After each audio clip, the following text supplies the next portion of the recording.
Hello, everyone. Good afternoon. Dear authors and invited guests, welcome to Technical Section 60. Myself, Ishita Sauran, and this session would be moderated by me. On behalf of Global Knowledge Research Foundation and GR Scholastic LLP, it is my great pleasure to welcome you to the 10th International Conference on Smart Trends in Computing and Communications, SMARTCOM 26, Pune, India. The 10th edition of this conference is being held in a hybrid mode. The physical event is held today in Pune, India, and the virtual event is being held through Zoom from 19 till the 21st of January 2026. I hope you will all enjoy the knowledgeable interactive sessions through the day. In this session, we have 10 presentations. Each presenter will be given 10 minutes for the presentation and 2 minutes for question and answer. On 9 minutes, I will raise a gentle reminder. There's another request to all the participants that you all stay connected with us till the closing remarks.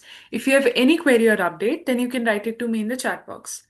Just before we start the session, I'd like to introduce you all to our session chair. We have with us Dr. Vishwajit Thakur, who is a professor and dean of School uh, of Engineering at Indrashil University, Maheshana, India. Sir has authored and co-authored several research papers in national and international journals and has published three books. His areas of specialization include digital logic design, computer organization, robotics and control systems, reflecting his broad academic and research expertise. We welcome you, sir.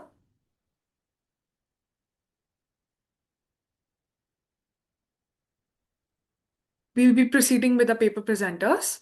I'd like to start with the first paper presenter. We have with us Soham Phadnis with a paper titled A Bluetooth-based offline communication framework for Android devices. So if you're ready, then you may start with the presentation. Yes, hi. Yeah. Can I start? Yes, sir, you may start. Is it visible now? Yes, sir, it is visible now. Yeah. Thank you. So I'll start.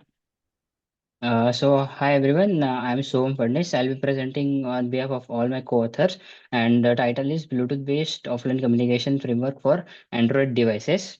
So the paper ID is 546. The main challenge is the connectivity gaps in today's interconnected world.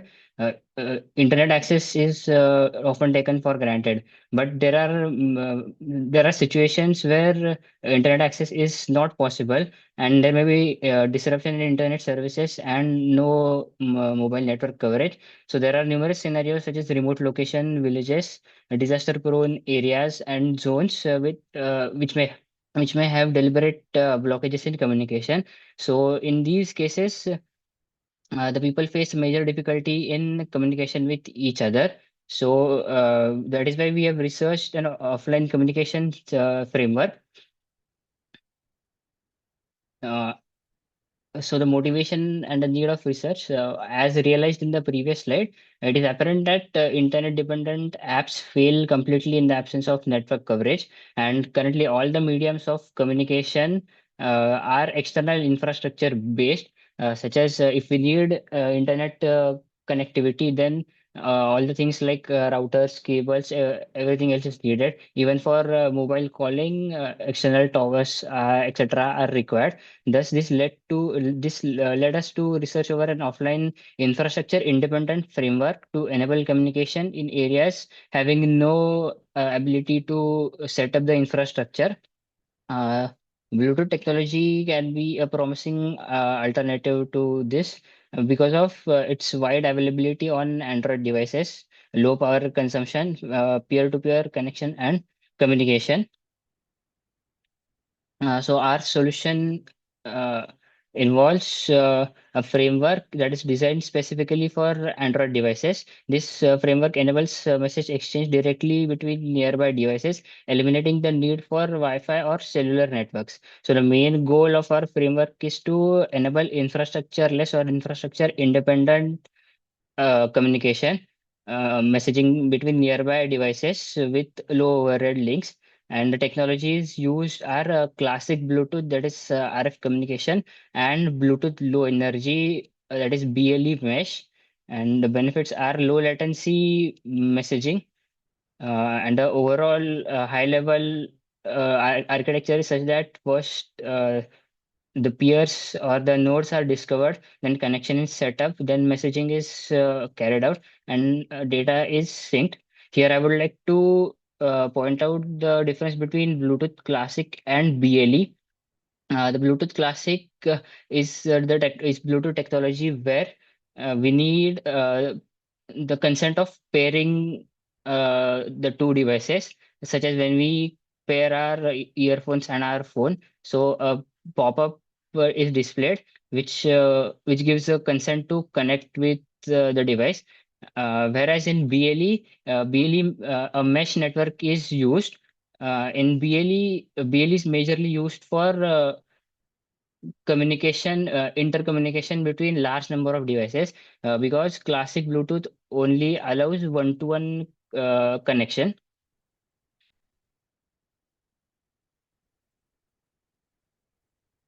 So the high-level components of our framework are Bluetooth adapter class of Android, which facilitates the hardware interaction, the controller, which orchestrates the data flow, and for the UI, we have used MVVM, model view model architecture, which manages the UI state and logic, while the main activity, which is the entry point to the application. So the framework architecture is mm, uh, a star topology, in which basically there are clients and hosts. So the modular architecture leverages the strength of both Bluetooth Classic as well as Bluetooth Low Energy technologies simultaneously to provide a robust and energy efficient communication. Here, uh, each device can act as a host as well as a client whenever the need arises. So uh, it bridges the um, gap for one-to-one communication, and BLE and RFCOM or Bluetooth Classic is used simultaneously, in which the host maintains a multi-client connection simultaneously via RFCOM as well as BLE. BLE enables auto discovery, handles fast session connection and disconnection. Here, I would like to point out that uh, classic Bluetooth is mainly required for media transmission or everything other than just the connection. And also, the host maintains a registry where a thread safe socket is maintained for the group connection, which maps and tracks the sockets and streams for broadcast, which will Okay, so operational protocol. We have used star topology to overcome one-to-one limitation of standard Bluetooth connection. Our system utilizes star topology, hub and spoke model. So the host device acts as a central hub, routing messages between all the connected clients, and also all the devices can be used as host and clients interchangeably. So the first step is host initialization. The host injects the group information in the Bluetooth adapter, which we learned earlier in the previous slides, wherein the Bluetooth adapter connects and interacts with the hardware of the device, and for the injects the group information in the Bluetooth adapter for dynamic discovery and uses BLE until connection is established. Uh, for the client side, clients also use BLE, Bluetooth Low Energy, for establishing connection with another peer. Once the connection is established, then the framework switches to classic Bluetooth, which enables transmission of media as well. So the implementation details, as explained, the first step is host initialization. Then it advertises itself for peer discovery using Bluetooth Low Energy. Then the clients scan or parse for the data, which is the group data for group communication. It scans and parses, and then it derives a unique ID of the particular session, such that each client in a group is given a unique ID, so that it cannot mimic any other user. And then after BLE connection is established, then the framework switches to RF communication, that is the classic Bluetooth.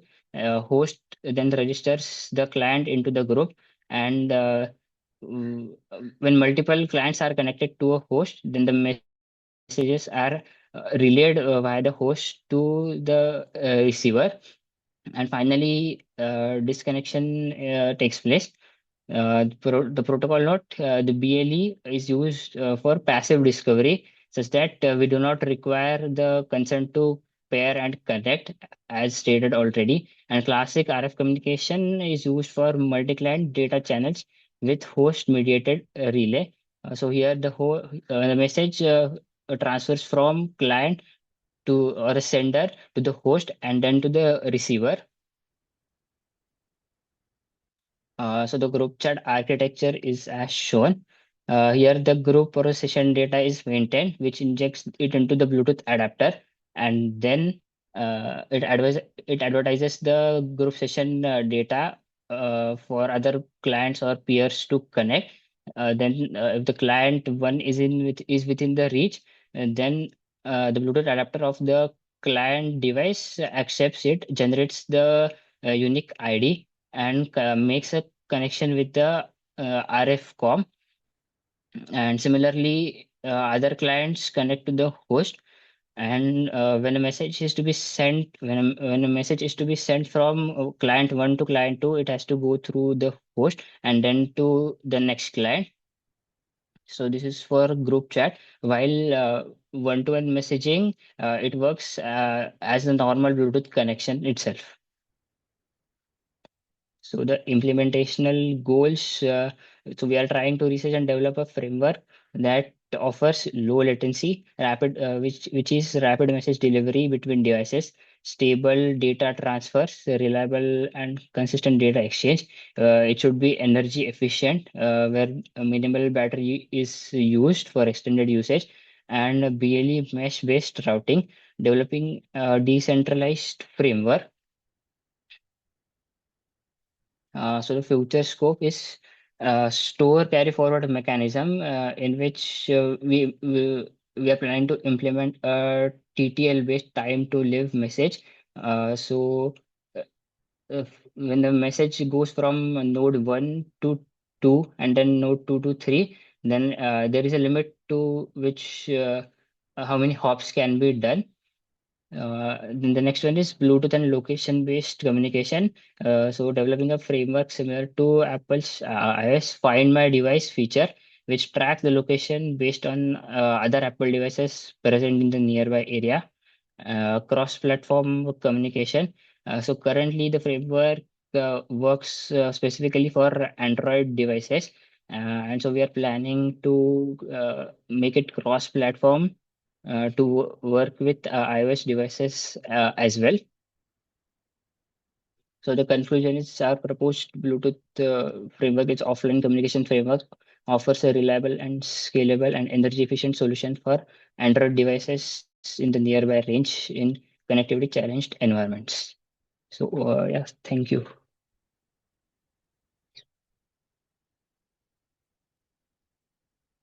Anyone has a question?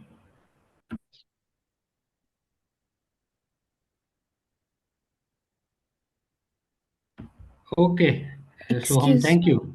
excuse me, Uh, sir. Yes, Is it possible my turn is later? So is it possible that I can give the presentation now? organizer Uh, moderator will take care. We can wait for his opinion. yeah. Yes, ma'am, you can go ahead with your Okay. presentation if you're ready. Yeah, I'll just share it. Okay. Okay, Soham, thank you. yes, thank you.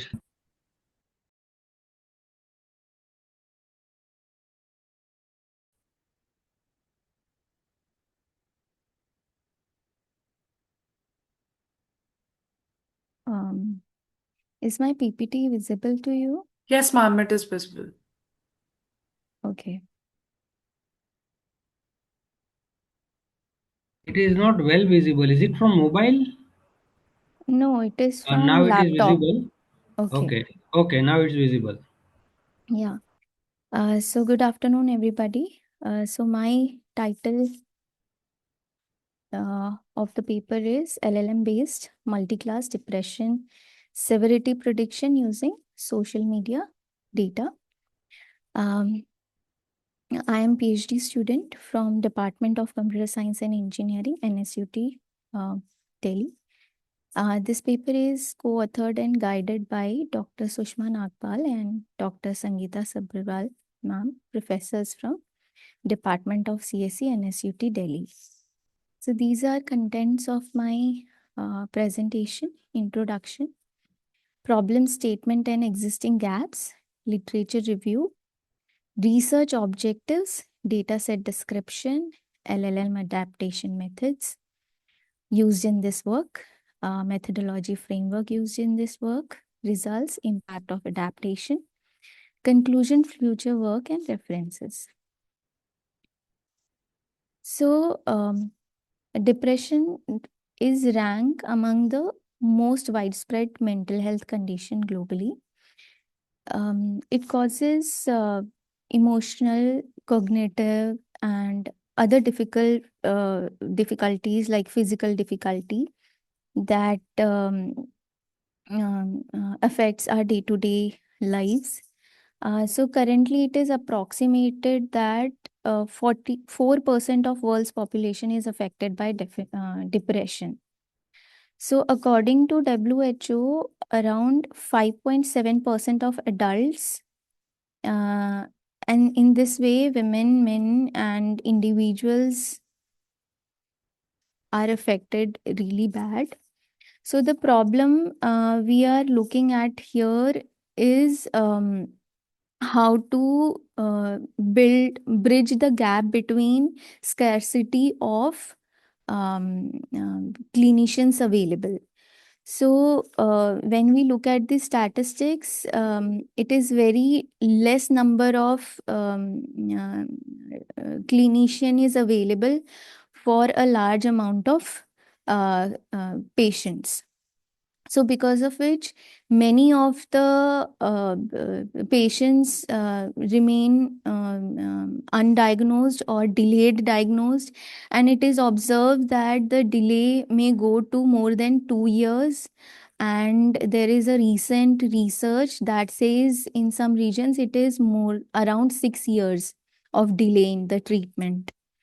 So to solve the problem, we have taken up this research in which we are seeing how we can do scalable, automated detection of the depression.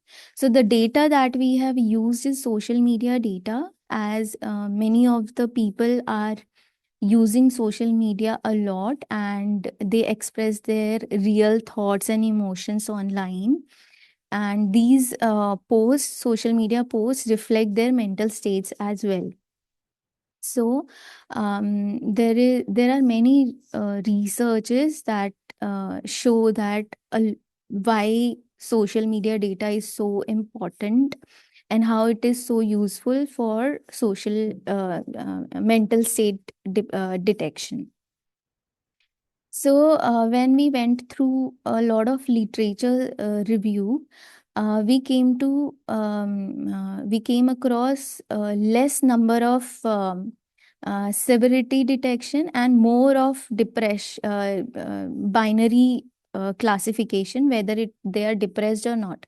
But when it comes to severity, it needs more nuances among the how to get the those features that are telling the severities.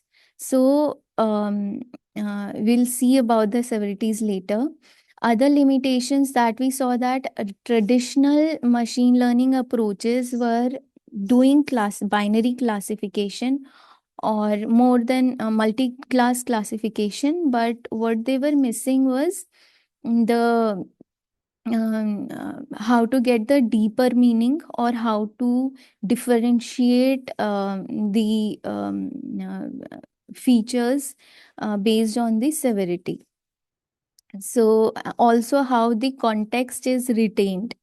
So those were mostly missing. And for that part, we have taken large language models, as this is the most recent research going on.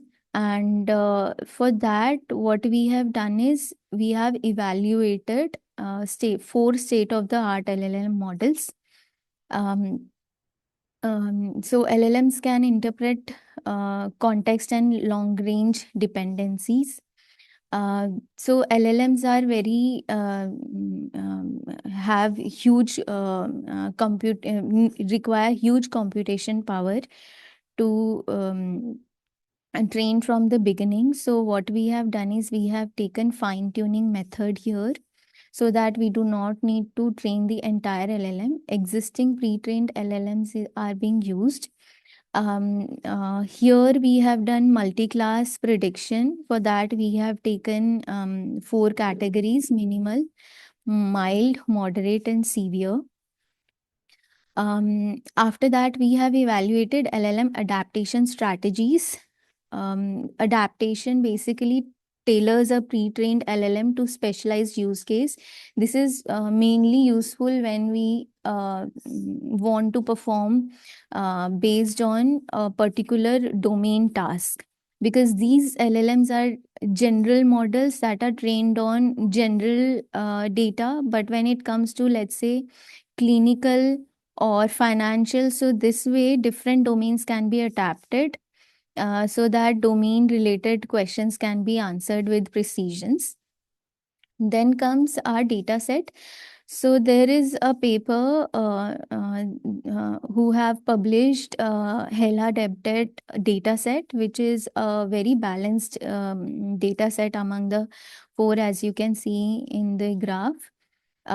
So these are basically Reddit and Twitter data.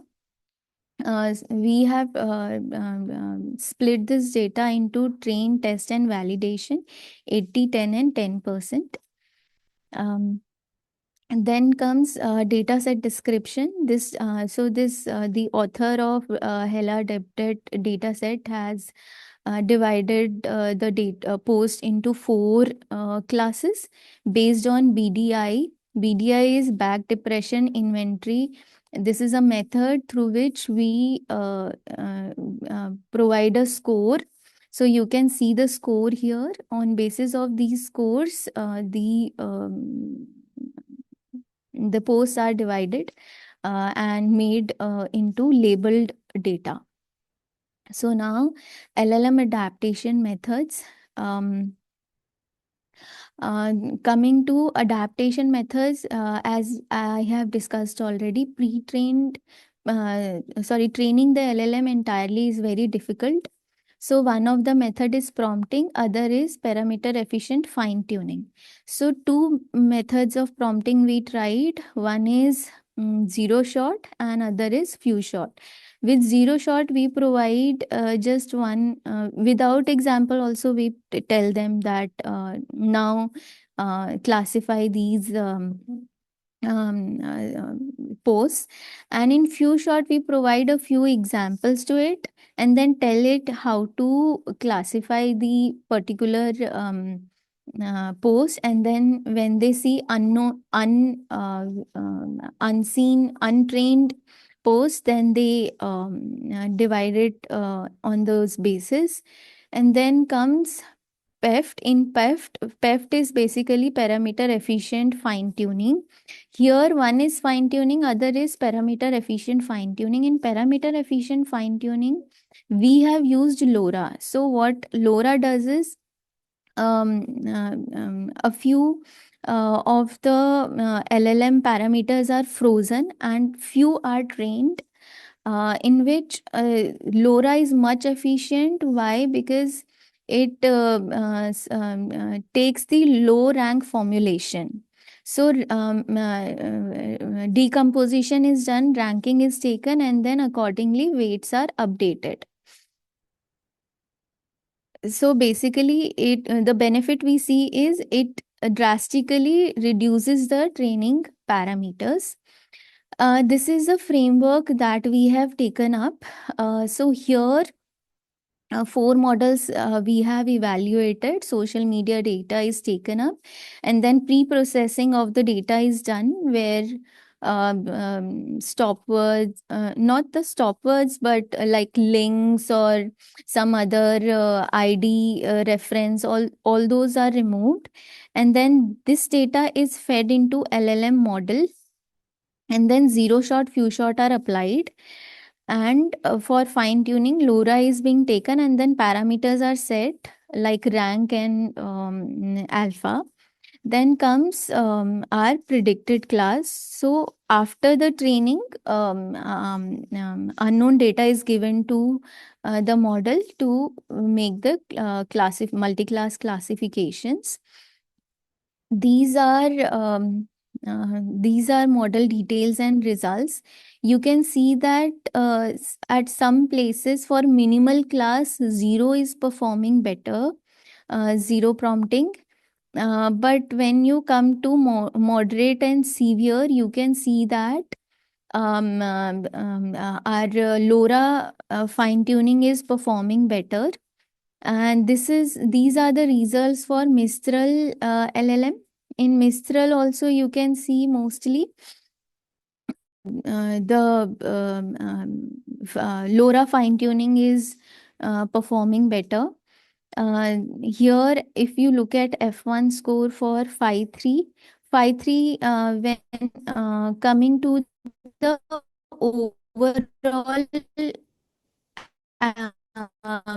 performance, 5.3 is performing the best in all three. After going through the implementation, we saw that through fine tuning, the model performances has increased drastically, and other than that, these are few samples that I want to show you, that you can see the example first and example. Yeah, so these are arranged accordingly, mild and moderate. So I don't feel excited about things I used to. So here a very short period is written, but coming to second example, nothing's for anymore. So it basically shows that it is happening for longer periods. So these small nuances are being taken care by LLM, which was not being done by the traditional methods. So here the problem we saw mostly was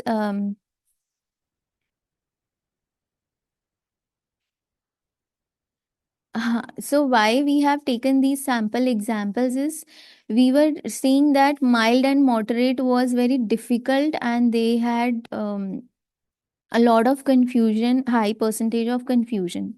So this is something that we will be taking up later, but still LLM is doing better compared to traditional methods when it comes to the scalability and prediction on online platforms. The impact of adaptation Excuse me, strategies ma'am. are. I'm really sorry to disturb you, but I'd like to remind you of the time limit. Yeah. Yeah. So these are a few adaptation impacts that you can see. The severe class, while doing LoRa fine tuning, it has increased. So this is the conclusion of our paper. We have evaluated four methods and three adaptation strategies. We found out that 5.3 did the best, and in future we'll be taking up other than text data, which is image, and we'll try to combine them and then see the markers for depression. And also, other than English centric data, we'll try to cover the low resource languages like Hindi and other Indian languages. These are references. Thank you. Any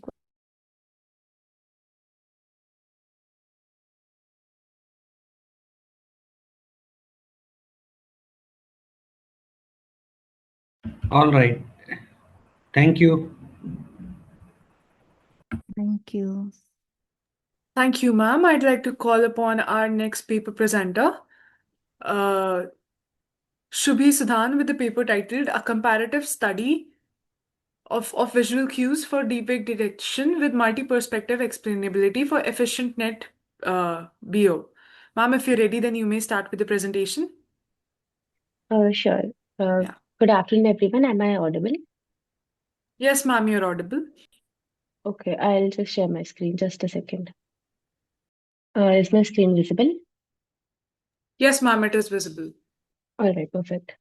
So good afternoon, everyone. Myself, Shubhi Sudan, and today I'll be presenting our work titled A Comparative Study of Visual Cues for Defect Detection with Multi-Perspective Explainability for Efficient P0. This work basically focuses on not only detecting deepfakes accurately, but also on explaining why a video is classified as fake, which is more important for real-world forensics and legal trust. Okay, these are the contents. The quick flow of this presentation would be that I would first introduce the deepfake detection problem and will then discuss the gaps in the existing work. Later, I'll move on to the proposed approach and architecture of the solution, along with the datasets and the results.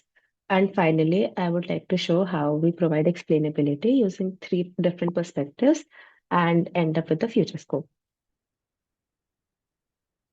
So basically, deepfakes are AI-generated, manipulated videos created using models such as GANs and diffusion models.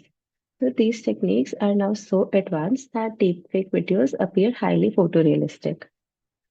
So this makes it extremely dangerous because they preserve the smooth motion while maintaining the facial realism. And also, they sometimes even have the capability to mimic physiological signals. So the traditional deepfake detectors that rely on only artifacts fail because modern deepfakes do not show obvious visual distortion. Even though CNN-based detectors perform well, the major issue with that is that they behave like a black box, which is basically that they give us a label real or fake, but without any reasoning. That is a major limitation in forensics, media verification, and security applications. Moving on, moving on. In literature, the most existing work currently falls into two categories. One is the artifact-based deepfake detection, which basically looks for blending issues, the texture, noises, etc. But these techniques struggle with modern deepfakes. The second category is the CNN-based detection, which gives high accuracy, but again, it lacks transparency and it rarely combines multiple explainability dimensions. Also, the explainability methods like GradCam or integrated gradients and temporal saliency are often used separately and like not as a multi-perspective or a unified explanation system.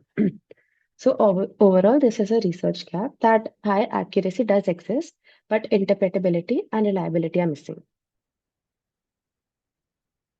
So the problem statement which we are catering to is that deepfakes today are becoming extremely realistic due to advanced models, making detection harder. The traditional artifact detectors fail, and CNN detects the deepfakes but do not offer a meaningful explanation. Also, the existing explainability approaches provide only partial insight. It either focuses on spatial features or temporal importance or just physiological hints. But there is no integrated approach or a multi-perspective view which explains the prediction in a trustworthy way. So the aim of our project was to detect deepfakes efficiently and provide a multi-perspective explainability combining all the three, the visual evidence, behavioral cues, and the physiological cues. Now, moving on to the proposed solution, we explore deepfake detection from three complementary perspectives. The first one is the visual CNN-based detection. It uses efficient B0 to capture the spatial visual patterns and subtle forgery traces. The next one is the behavioral cue, which is the eye blink. Deepfakes often show unnatural blink patterns due to generational issues. And lastly, we have physiological cues, which is the RPPG method or remote photoplasmography. The real videos show consistent skin color variations due to the blood flowing in our body. but deepfakes usually fail to mimic this kind of natural periodic signal. Then for the explainability, we apply the GradCam technique, integrated gradients, and temporal consistency analysis, and finally unify all these three into an interpretable decision view. Okay, so this slide shows the full pipeline of a project. First, we'll take a video input and we split it into multiple frames. Then we have three different modules. The CNN module, we pass the frames into the efficient and B0 model for deepfake classification. For the behavioral module, we detect the facial landmarks, locate eye regions, and compute blink-related patterns. And for the physiological module, we extract RPPG signals from face regions using the skin pixel variation. Then, when we extract all these three modalities, the system generates the prediction and then produces explainability maps. So the output is not just fake or real, but it also tells us like fake with visual evidence and also gives us the blink irregularities, RPPG inconsistencies, and interpretability plots as well. We'll look at all these features in the further slides. For the evaluation, we worked upon the CelebTF dataset, which is widely used and also challenging. The reasons why we selected the dataset was that it contains high quality, realistic deepfakes. It preserves facial motion and expressions, and this makes it difficult for weak detectors. So we split the data into training and testing sets and used it for all module comparisons. Let's move on to the CNN-based detector. We use efficient and B0 because it provides excellent balance of high accuracy, lower computational cost, and good deployment efficiency. On Celeb, it also allows us to spot subtle deepfake traces like differences in skin texture and the blending edges. On CelebDF dataset, the model achieves strong performance in terms of accuracy and AUC, area under the curve, and these are the plotted curves which show the stable learning and good convergence. So CNN gives us a baseline classification performance, but again, the key is that we do not stop at just the classification, but we explain the decision. Let us look at further visual cues, which are the behavioral cue, which is the eye blink detection. Deepfakes often show reduced blinking or unnatural timing in the way that we blink, or even abnormal blink ratios. So we compute an eye aspect ratio, which is the EAR, from various landmarks to track blink behavior. We basically test multiple classifiers such as logistic regression, random forest, and XGBoost. These are the final results which show that blink-based analysis itself provides an additional layer of confirmation. Now the third Q is the RPPG Q. RPPG stands for remote photoplethysmography. It extracts the pulse-related signals from subtle skin color changes. In real videos, the RPPG signal shows stable periodic patterns. However, in deepfakes, the signal becomes noisy or inconsistent because the generation doesn't preserve biological rhythm. So we extract the phase ROI, track pixel changes, and estimate pulse waveforms to analyze stability. The comparison chart over here shows that there is a clear difference in real versus fake physiological consistency and strengthens the trust in decision making. This is important because even if CNN is fooled, the behavioral patterns can still reveal manipulation. Now, moving on to the most important part, which is the explainability. Instead of a black box result, we provide reasoning through GradCam, which highlights where the model is focusing, for example, the cheeks, the mouth, edges, blending boundaries, etc. Next, we have the integrated gradients, which basically shows the pixel level contributions which influence the output. Lastly, the temporal explainability tells us which frames contributed most towards the classification. Finally, we present a unified multi-perspective explainability plot, one for the fake video and the other one for the real video. So the audience can clearly observe that the fake video shows inconsistent attention and unusual cue patterns. However, the real video shows stable natural attention and consistent temporal videos. So this is the key outcome, accuracy along with explainability and trust. Moving on to the future scope, which how this work can be extended in three different directions.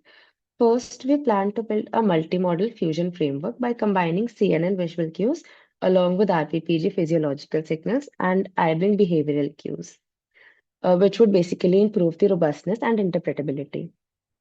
Second, we aim to strengthen the cross-dataset generalization by validating the model on multiple datasets, like, say, phase forensics plus or DFTC and deeper forensics, which would help us reduce the bias and improve real-world performance. Lastly, we will extend the approach from videos to image-based deepfake detection, which would make it more useful for social media and misinformation monitoring. With that, these are the references used for the paper. And with that, I would like to conclude my presentation. Thank you, everyone, for the time and attention, and I'll be happy to take any questions if there are.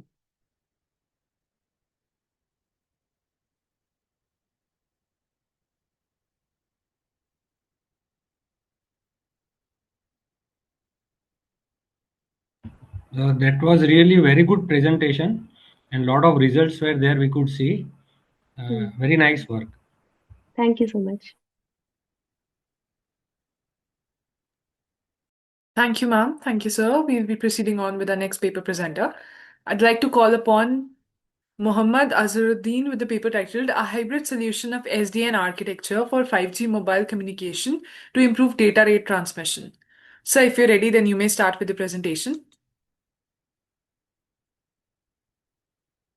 So Mohammed, it seems we do not have him in the meeting with us yet. Then the next presenter, Shrujana, with the paper titled A Review on Different Approaches for Skin Cancer Detection. Ma'am, if you're Yes, ready, ma'am. then you may start with the presentation. Yes, ma'am. I'll start the presentation. Sure, ma'am.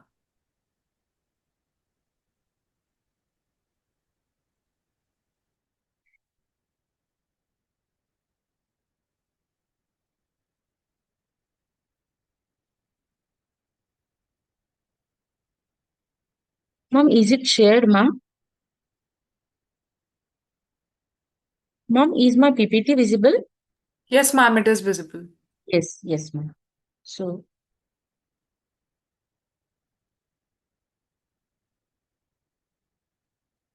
yes. So today I would like to present my work entitled A Review on Different Approaches for Skin Cancer Detection. So, this is Srujana. This is my PhD work. So, this is a review of the skin cancer detection. So, these are the contents: motivation, data set overview, literature survey, objectives, conclusion, and future challenges. So, yes, introduction. Like skin cancer, we know it is one of the most common cancer, 17 most common cancer, and it is one of the like serious health issue, global health issue all over the world. So the primary causes of this skin cancer are the exposure to excessive UV radiations as well as the genetic factors from the hereditary. So the skin cancer can be broadly classified into basal cell carcinoma, squamous cell carcinoma, and as well as melanoma. Out of these three categories, basal cell carcinoma and squamous cell carcinoma are common, but they are self-growing. That means they are benign. So they don't spread to the other parts of the body.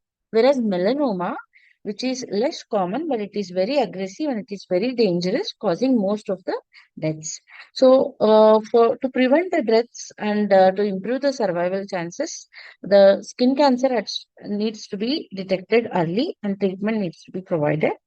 So the challenges for these detections are like it is heavily dependent on the expertise of the dermatologist as well as the data sets that are provided that are available.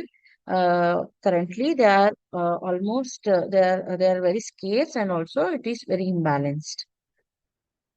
So the motivation for my research is that skin cancer cases they are increasing every year. Like this year, we had 2 to 3 million melanoma cases, and 1 lakh, 2 to 3 non-melanoma cases, and 1 lakh melanoma cases. Out of that, the melanoma cases caused 58,000 deaths. So it is very difficult to diagnose the cancer type because in its early stage, there are around 200 to 300 skin lesions that may appear on the screen. So it is very difficult to say that it is this particular cancer. Like we have different 7 to 8 skin cancer types. So it is very difficult to say that this is what the diagnosis is, like whether it is basal cell carcinoma, squamous cell carcinoma, or it is melanoma.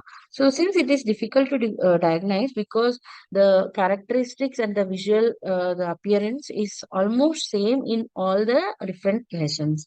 So if it is detected early, it would lead to rapid progression and it could spread to the other internal organs and leading to the death. So availability, even the other motivation is that the dermatologists and the dermatology tools, they are very limited in the rural areas. The rural people cannot get help of the dermatologists in its early stages. So if it could be detected using AI, then it would help for the early detection. And also AI has proved to be like it takes the upper hand compared to the dermatologist. So that in the traditional diagnosis, the dermatologist they used to just visually examine the skin lesion, and if there is a suspicion found on the skin lesion, then they would suggest to do biopsy. And in biopsy, biopsy is very invasive. That means it is very painful, and if it is if the skin lesions are at multiple places, then it would be very painful as the biopsy may require the dermatologist to cut the lesions and see and go to do for the further examination, and also it is very time consuming, but the accuracy rate of this dermatologist using the visual examination is only 55 to 65%. So later on came the image based diagnosis. So what happens in image based diagnosis is that it uses dermoscopy, the tool that is used to capture the image, and then the dermoscopy images would be used by the dermatologist to find the particular cancer type, and this gives only 75 to 80% accuracy.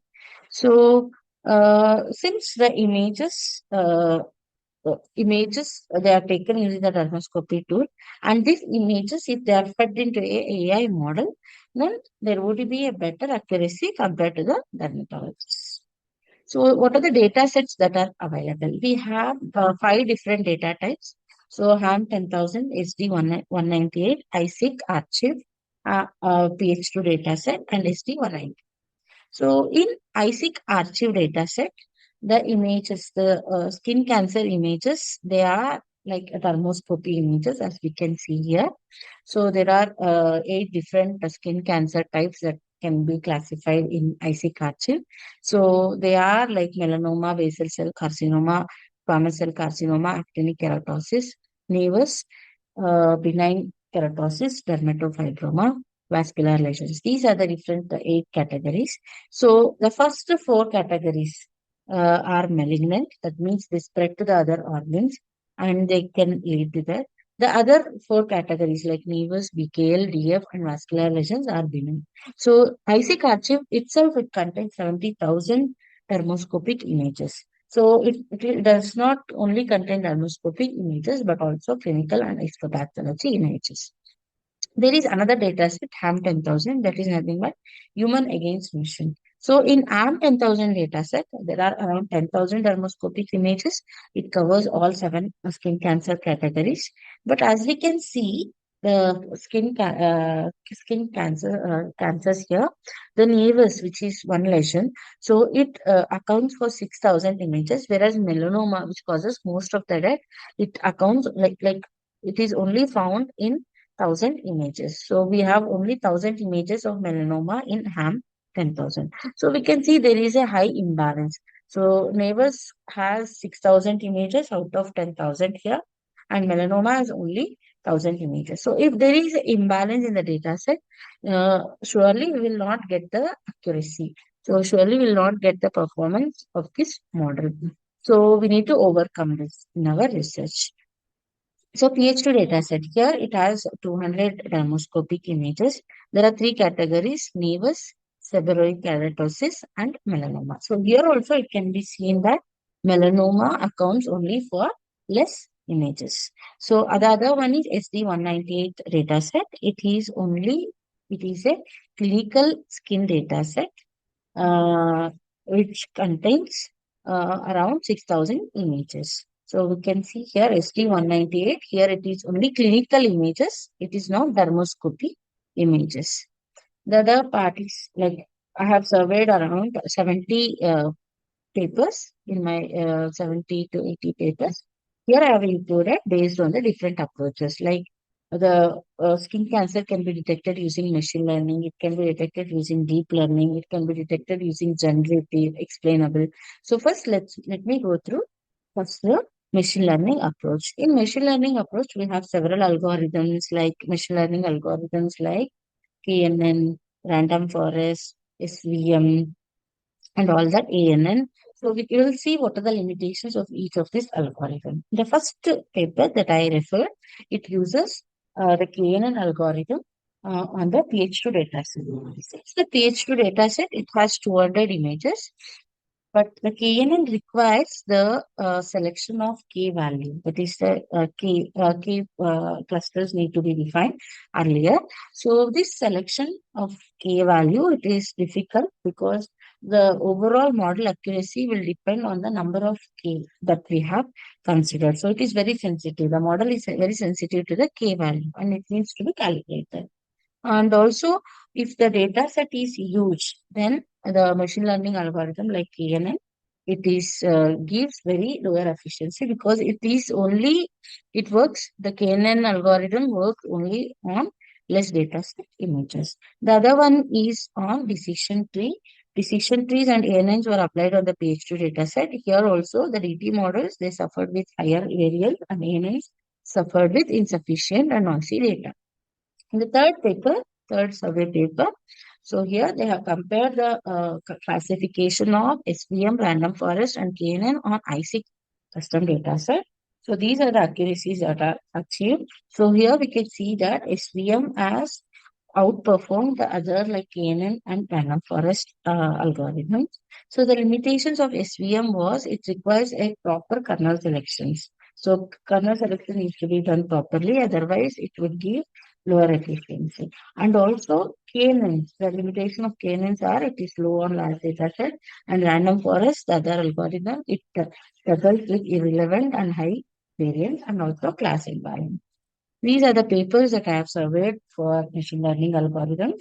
We can see that the machine learning algorithms, they become slow when the data set size increases. That means the efficiency of the machine learning algorithm decreases as the data set size increases. We cannot work on higher size data sets. So here, SVM, though it is effective for binary selection, but it is sensitive to gamma parameter tuning. KNN, though it is able to uh, classify the skin cancer, but it is performance limited. And also the other limitations which is found in most of these machine learning algorithms are features cannot be extracted using machine learning algorithm. So either the features needs to be extracted using ABCDE and crafted features, or some other algorithm needs to be there to extract the feature, and these features will be fed to the machine learning algorithm. The other algorithm we have is here the paper number 2, that is the decision tree. So here also the decision tree can handle only the discrete features and the limitation is high variance. SVM, though it provides improved classification, but it is the generalizability is very low because they become memory intensive. As we go on feeding the data set, they become memory intensive than generalizing on the data sets. The other one is ANN. ANN here it requires higher data set, like the data set needs to be high, and also it depends on the performance is purely depending on the hidden layer size. The other approach is deep learning approach. In the deep learning approach, we have Excuse me, ma'am. two different papers. Yes, ma'am. I'm really sorry to interrupt you, but I'd like to remind you of the time limit. Yes, ma'am. Yes, ma'am. So here I have surveyed around two papers. In the first paper, LeisureNet, where they have fine-tuned DenseNet 201, but the accuracy is 96%, though it gained higher accuracy. The limitation is that it suffers from class imbalance. The other paper, the DenseNet and ResNet were applied on HAM 10,000, though the accuracy was good, but long training time it took, and also it cannot capture the variations in the image. So we came up with these models. So these are the other different deep learning architectures. We have VGG, ResNet. VGG suffered from vanishing gradients. ResNet suffered from high training cost, and AlexNet overfit on the small data set. DenseNet, it is very computationally heavy because it needs connections from each and every layer, and efficient net complexity increases with the higher variance like B0 to B7. So later they came up with the hybrid models like CNN was combined with VIT model, so that it could concentrate even local as well as global attention models. So even fine grade and coarse models could be generated using this. And the other paper, the hybrid model was created using Swin transformer and DenseNet 169. So here the accuracy was 94%, but the computation was high. So the only like in all these models, whether it is hybrid, deep learning or machine learning model, they all suffered with class imbalance and the data set scarcity. So later on, the generative AI based approach here, the generator and discriminator, they combinedly, adversarially, they can create the images. The generator creates the image, the discriminator distinguishes the real and fake images. So using this, the since the data set is very limited, like we saw only 10,000 images were there in HAM 10,000 data set. So here it could generate, the first paper, it could generate 1,624 images, and later these images were added to the original ISIC data set, and that could be used to train the efficient net model, which could enhance the model performance of the efficient net D0. And the other paper, the DC can was used that could give a outperform the normal vanilla GAN. So in DC GAN, it could stabilize the training and it uses the transpose convolution. So here also it was the performance was analyzed using ResNet and VGG16. So the DC GAN was used to generate the, so here there is a diagram here. The GAN can be used to generate the images. The generated images would be added to the original data set. Then this original data set plus the generated images could be used to train the classification model. Like the classification model can be a hybrid model. And finally, the explainable AI could be used to interpret the results. So the other papers that I have surveyed, like explainable AI. So explainable AI like Lime and Bragcam can be used. So it could interpret the results by observing the predictions and training. We can have more trust using the explainable AI, because it can say that the images, the prediction is correct or not by explaining it how the images could be classified to a particular cancer type. It could tell us like whether the prediction is right or wrong. So even we can, by combining our classification with the explainable AI, it could also we can have more trust on this generative AI approach. So these are the papers that I have surveyed. One paper on GAN, the other paper on progressive GAN, where the incremental layer growth would be there, but it has higher training time. The other one was conditional GAN. Conditional GAN, it relies on the labels. Like labels could be like the 7 skin category types. So instead of feeding it, the generator requires the noise. Uh, from just the noise, it is able to generate the output image. So here, instead of feeding the noise and the original data set images, so in conditional GAN, it uses the noise and the labels, quality labels. So the style GAN, the style mapping would be there, but the complex architecture is complex, and the images would be like oil paintings. So in the SR GAN, the super resolution GAN here, the balancing is less, but still the accuracy would be more because the images will be super resolved. In the super resolution images will be generated in the generator. So here the model is very simple. The generator, there is a generator and discriminator. Generator would be fed with the noise, and the discriminator will be fed with a fake image that will be generated by the generator, and as well as the discriminator also takes the other input as the real image. By comparing the fake and the real image, it is able to tell that the generated images is real or not, and it gives a probability score. Say at the initial time, the noise would be generated by the generator. So it gives a feedback saying that the image can be improved. Then the generator improves itself and again produces a better image. Like this, the generator becomes better as well as discriminator also becomes better uh, by providing a probability score. From the probability score, the generator is guided and it is able to produce finally the image that is similar to the real image. Using this setup, we are able to generate the images and then augment it to the original data set that would be used to train the classification model. So the conclusion is that GAN could effectively address the data scarcity by generating the realistic images, and integrations with CNN, transfer learning, and hybrid frameworks like VIT plus CNN enhances the diagnostic performance. And also, attention guided GANs would improve the interpretability and feature representation. The future scope of this would be there are many challenges that we will face in generating the images in GANs, like instability, more collapse, and realistic output. So these technical challenges to be overcome. Then the synthetic data, if since if we depend excessively on the synthetic data, then the generalization would be at the risk. So we need some validation. So we need some clinical expertise to say to know whether the prediction is correct or not. So using our clinical expertise on some by training it on the data set, on some custom data set, we could improve the performance. So even regulatory approval would also help us for risk assessment as well as to overcome the expert clinical review, to overcome the risks, and by using the expert clinical review. So future research would integrate the GANs with attention mechanisms as well as diffusion and explainable AI and clinically trustworthy systems. Thank you. So these are the references. Thank you. Thank you, ma'am. Thank you for your attention.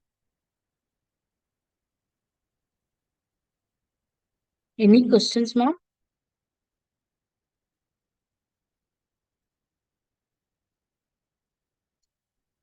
Any questions from the audience? Ma'am, I believe. That's fine. Thank you from my side. Thank you, sir. Thank you. Thank you, ma'am. Thank you, sir. We'll be Yes. proceeding on with the Yes. next paper presenter. Thank you. Thank you. I'd like to call upon next presenter, Prakash Gulab, with the paper titled A Systematic Survey of Machine Learning Techniques for Option Price Prediction in Derivative Markets. Sir, if you're ready, then you may Yes, go ma'am, ahead. I'm ready. I'm presenting my screen.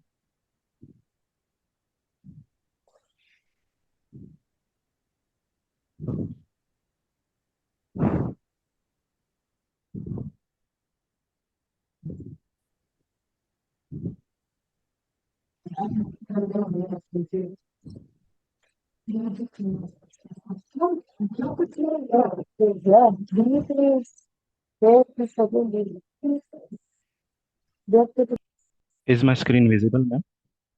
Yes, sir, it is visible. A very first slide,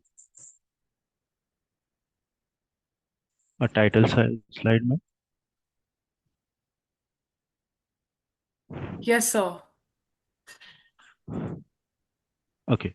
Good afternoon, everyone. My paper title is Systematic Survey of Machine Learning Techniques for Option Price Prediction in Derivative Market.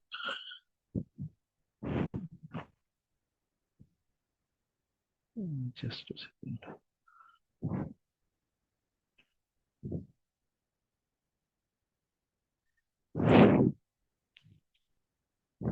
Yeah. So derivative market plays critical role in global financial ecosystem and which includes market participant to ensure against potential risk and benefits from future fluctuations in the prices as well as increase the performance of their portfolios.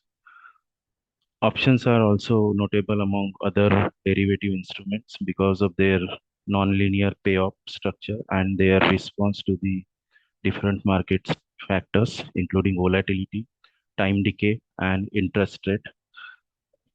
Derivative instruments are considered to be very flexible and these are treated as a risk management instruments and it gives a holder a right but not obligation to buy or sell underlying asset at a predefined price before the expiration date.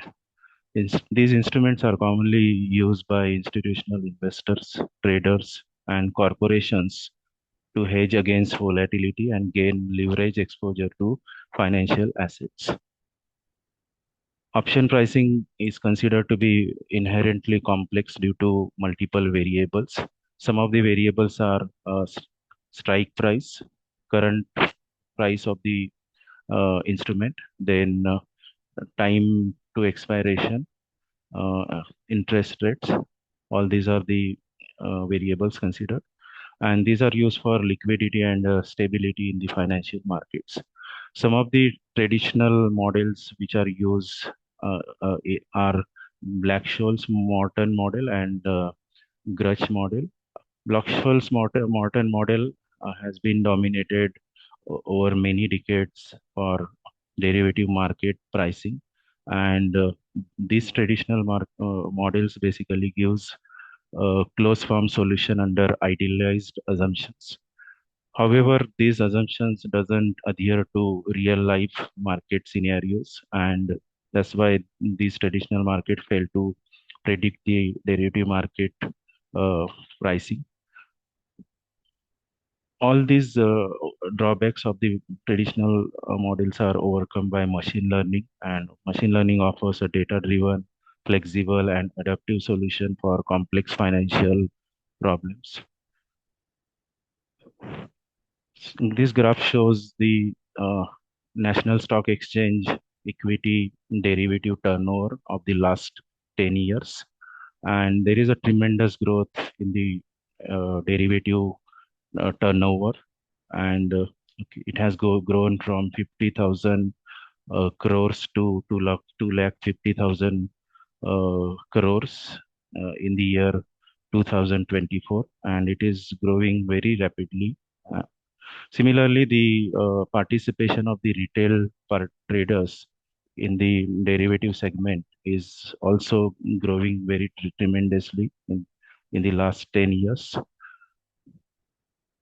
So, according to the Security Exchange Board of India and National Stock Exchange, this data has been released, and one of the motivation for doing research on this topic is according to the study, the around 93% of the derivative traders incur losses because of lack of education and the experimental approach uh, they are having. There are different financial instruments like equity is one of the instrument where stocks, IPOs, initial public offering, secondary markets. Then we have debt market, which is government bonds, corporate bonds, debentures. We have money market for short-term securities. We have foreign exchange market for trading currencies like rupee, dollar, pound. All these currencies are traded on day-to-day basis. We also have a commodity market where commodities are traded like gold, silver, turmeric, wheat, rice. All these commodities are also traded on day-to-day basis. Then we have financial derivative markets having equity derivatives, swaps. My research basically falls into this basket of financial derivatives. Then types of derivatives are futures, forwards, options, and swaps. I'm basically concentrating on futures and option segment of derivative market. There are two types of options. One is call option, another one is put option in the derivative market. And there are two styles of derivative options we are having. That is European options, which are commonly used in Indian markets. And we also have American options. And these are the types of options. For the particular underlying asset class, depending on the asset class, we have equity, index, commodity, currency, interest rate, and ETF. We have major users. For example, for equity, retail and institutional users are there. For index, there are retail and FIS, that is foreign investors. Then for commodity, instruments are basically used by hedgers and traders. Currency instruments are used by exporters and importers. Interest rates are typically used by banks and institutions. Exchange traded funds are typically used by long-term investors. Then there are common terminologies like index option, stock option, buyer of option, seller of option, call option, put option. Then American options, European options. Then we have option premium, expiration date, strike price. All these are commonly used terms as well as derivative markets are concerned. Derivative markets and option pricing importance are these are used for risk management and for any aspect of our life. Similarly, for financial management, uh, safeguarding of our portfolios are very important, and we should manage the risk. Then derivative are used for market efficiency. These are also used for valuation and strategy design. We can have a different strategies and we can safeguard our portfolios for mishappenings like COVID situation or any natural calamity or war situation. Then regulatory compliance and reporting derivative instruments are used. Derivative instruments are also used for algorithmic and high frequency trading. There are different limitations of traditional models which are being used over many decades, and the limitations are assumption of constant volatility. However, these assumptions doesn't adhere to real scenarios in the market because of non-linear and complex nature of the derivative market. Then efficient market hypothesis, then log normal distribution of returns, then no transaction cost or dividends or taxes are considered in the traditional model, and adaptability limited to only European option style, and American option styles are not considered by most of the traditional market. The actual model is one of the popular model, mathematical model, which is used by most of the today's models. And this mathematical model contains different variables.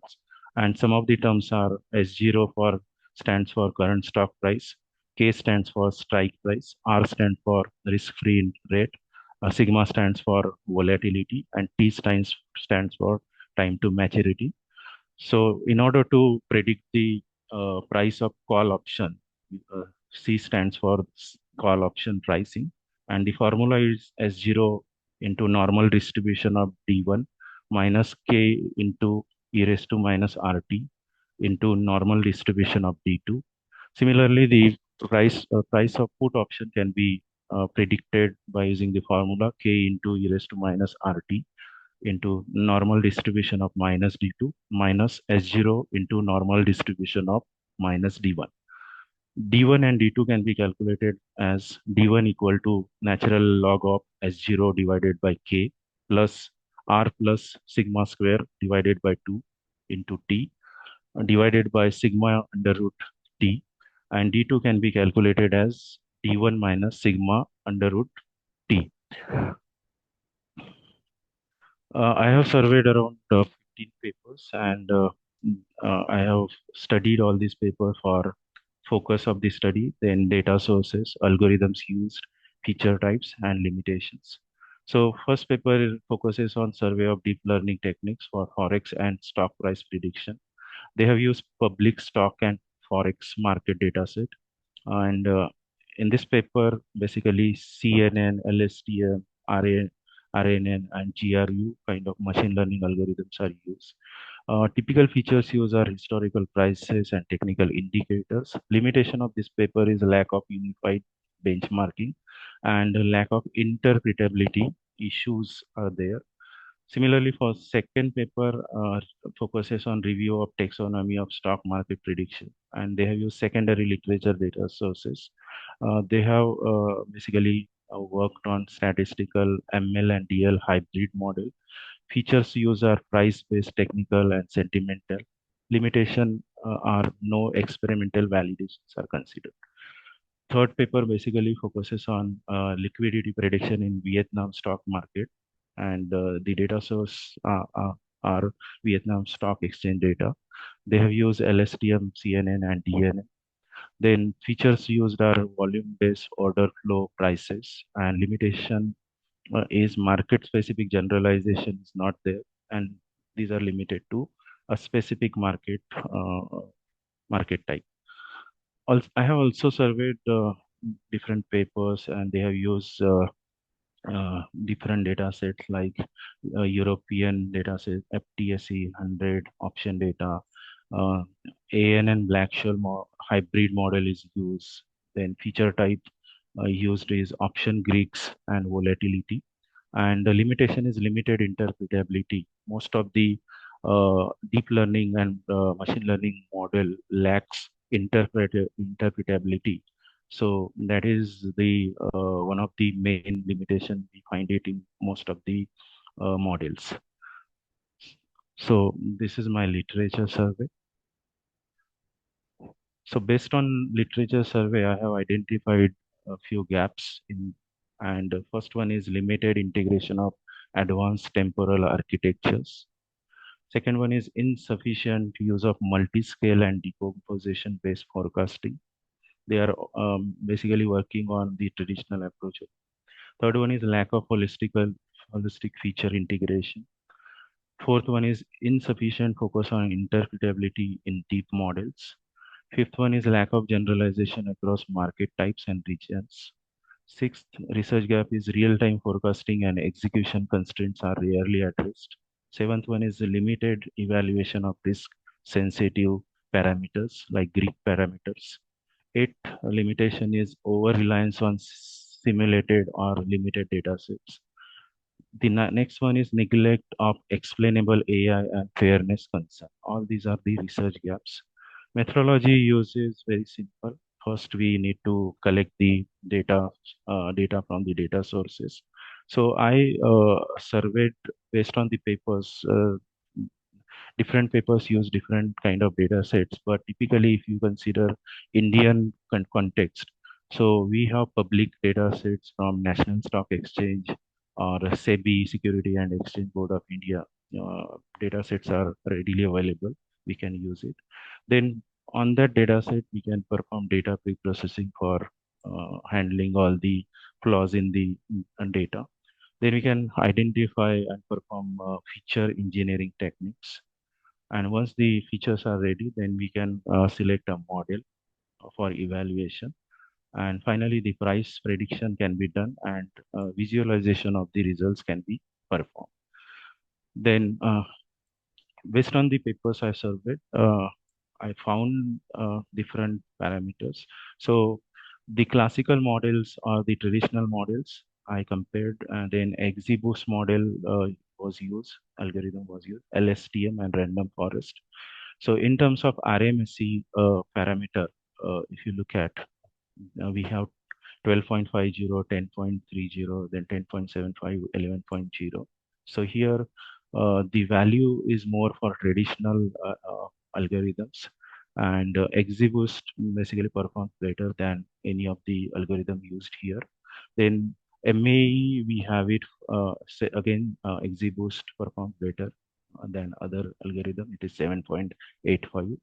Directional accuracy is more, again, XGBoost algorithm, 67.4. Then prediction stability index here is 0.71.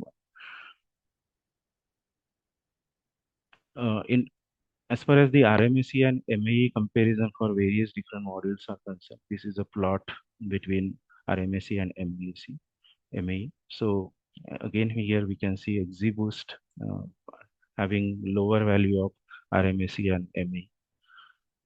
Then as far as the engineered features are concerned, apart from the normal features, so we have volatility based features like weeks. Then we have sentimental based features like put call ratio, momentum indicators, RSI, MCD, ROC, rolling statistic features also we are having it.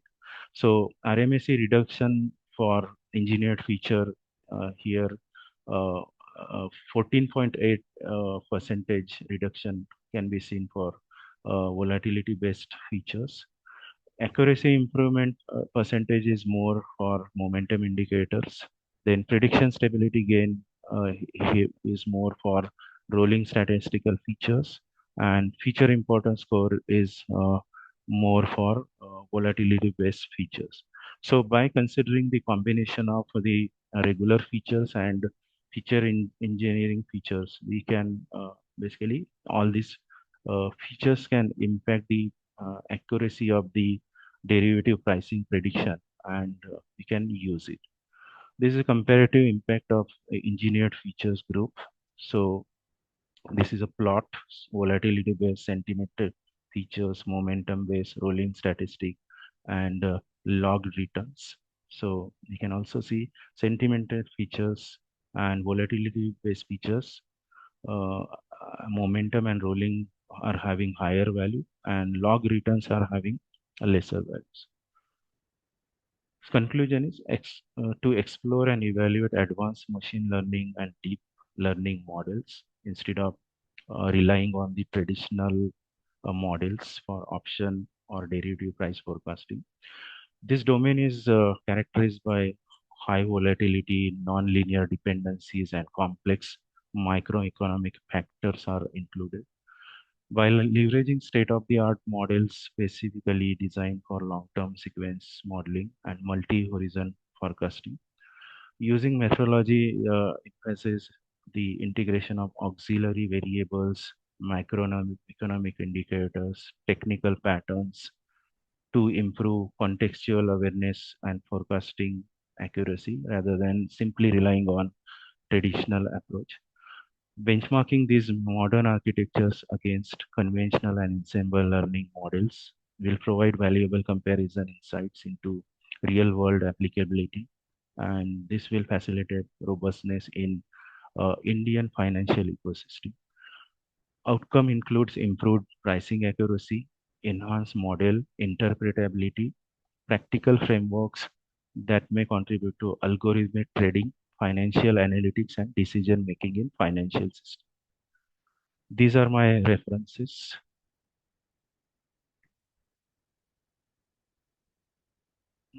And thank you. I'm happy to take questions. And thank you for giving me this opportunity to present my paper.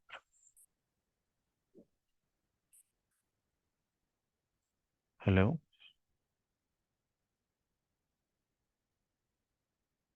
Ma'am, am I audible? Yes, sir. Sir, would you like to ask any question?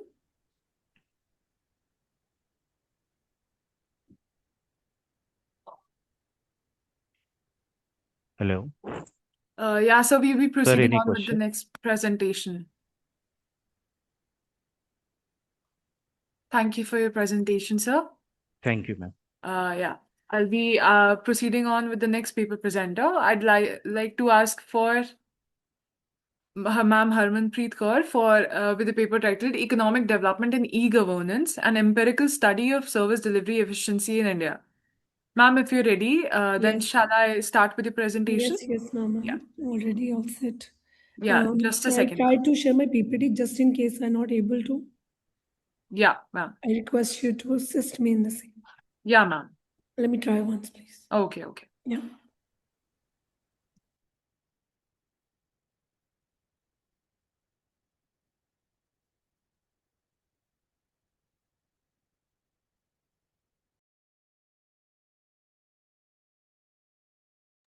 Ma'am. Hello. Yes, ma'am. Sorry, not able to Okay, see ma'am, I'll that. share it for you Yeah, and then yeah. you can tell me when I have to change the slides. Sure, ma'am, sure. Yeah. Thank you.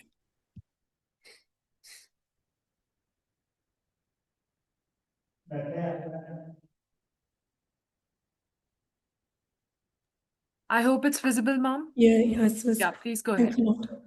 a lot. Good evening, everyone. My title for today's presentation is Economic Development and E-Governance. Having throat issues, so sorry for the voice. It's an empirical study of service delivery efficiency in India. Next slide, please. E-governance has developed as a critical component of current public administration in distributing government services to residents by various electronic means with the support of information and communication technology, ICT. In India, economic progress is increasingly hinged on the effective and efficient application of e-governance as a source to develop and enhance smoothness in public service delivery, heightened administrative effectiveness, and inclusive overall progress. So there are various previous studies suggested that technology-enabled governance can decrease the cost of transaction, reduce various leakages, and can make stronger accountability for providing enhanced and progressive development after effects. So further literature review has been done. Next slide, ma'am. So e-governance incorporates digital communities with wide-ranging documentation for secure, safe, and progressive e-governance. Further, it makes it obligatory to guarantee information self-assurance and authorized and approved access for particular communities, which further will highlight the benefits of e-governance and endorsing adequate and proper information security, primarily through the establishment of interactive and collaborative online services. Further, the literature on e-governance adoption, underlines multi-layer process, which is influenced by technological, administrative, and socio-political aspects. The various drawing on models paradigms such as TAM, which is for technology acceptance model, and DOI, diffusion of innovation, examines emphasized on perceived effectiveness and comparative advantage as crucial driver of adoption among public communities and officials. Next slide, please. Then, next, ma'am. So the study has used empirical and qualitative approach to explore the association between variables. And we used 7-point Likert scale questionnaire to collect responses from 282 respondents. And responses has been scored to explore the impact of digital infrastructure, use of e-governance, and digital competencies on service delivery mechanism. ANOVA, regression model, and then correlation has been used to analysis, to research, to validate all the hypotheses created and on. Next, please. So variables of the study are service delivery efficiency is dependent variable, digital infrastructure independent, adoption of e-governance independent, organizational competencies is also independent. So 3 independent and 1 dependent variable. Hypotheses were digital infrastructure has a positive impact on service delivery. Hypothesis 1. Hypothesis 2 is adoption of e-governance improves service delivery. Just a minute.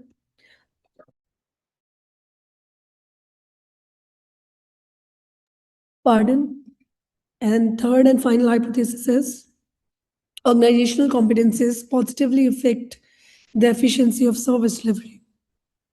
Next slide, ma'am. Then further, the findings shows that a positively association among the various determinants, and they have significant contribution in boosting of efficiency in the delivery service, digital infrastructure, organizational competencies, and adoption of e-governance plays important role in enhancing the performance of delivery service as per the evidence of the study's analysis. The overall strength of the model does not affect by even small negative association among all the variables. The study shows further that adoption of e-governance, digital infrastructure, and competencies in the organization directly leads the performance of service delivery. Then further results from the statistical inferences of ANOVA validate all the factors have significant impact on dependent factor. The positive and meaningful effect on service delivery from all factors revealed by the regression analysis and factors do not have any relation with each other also underlines by the collinearity analysis. That's all. Thank you, everyone. And thanks, ma'am, for helping and assisting. No worries, ma'am. Sir, would you like to ask any question? I believe we don't have any question. Thank you, ma'am, for your presentation. We'll be proceeding on with the next paper presenter. I'd like to call upon, just a second, Rupali Veragade with the paper titled Machine Learning Driven Sidechain Architecture for Scalable and Secure IoT Networks. Yes, ma'am. Yeah, Am I ma'am. audible, ma'am? Yes, ma'am, you're audible. Okay. I will try to share my screen.